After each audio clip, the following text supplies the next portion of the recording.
remember a specific occasion, but actually I think it has always been there since I've known about music. It's very difficult to pinpoint when I first heard Beethoven. I think it was synonymous with first hearing orchestral music and getting to know anything about music, really.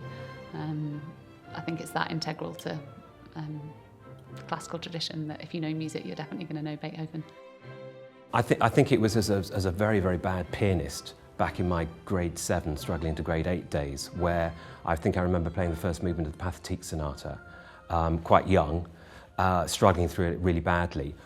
But I remember being knocked out by the sound that he created, the dense chords that he was asking, the pianist to play, and I connected with it more than I have to say with playing kind of some earlier sonatas of Mozart or Haydn or whatever.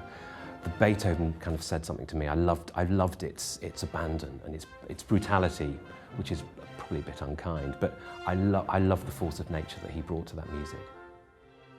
I can't remember the first time I connected with Beethoven's music. I remember various different moments of the journeys that I've had. I mean, and particularly with the symphonies, I remember the first time I heard one of John Eliot Gardner's recordings with the Orchestre Romantique Révolutionnaire, and that moment sticks with me alive. There's the first time that the Eroica Symphony sort of actually started to make sense for me. I've never been a symphony orchestra player. It's not my bag. I'm a chamber musician and a soloist, and so it was unusual to wait for so long before playing the Beethoven Third, which is such a great part for the oboe. And I just remember the feeling of the way it's orchestrated, the feeling that the oboe just gets sent more strongly out into such a big hall. It's as though you've been kind of boosted by something behind you and you don't know quite what it is. But of course it's Beethoven's behind you because of the scoring. And that piece it's got so many great moments for the oboe. So it was really like finding him for the first time. I can think of one really significant occasion when it was totally overwhelming, and that was the first time I performed the Opus 131.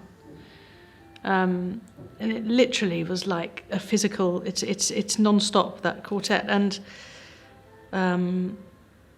I got to the end, and the last movement is a real tour de force, C-sharp minor. He demands so much from you, and you haven't had a break from the beginning. And I remember literally breaking down. I managed to get up and bow, but I was absolutely sobbing, and I don't think I've ever been so affected.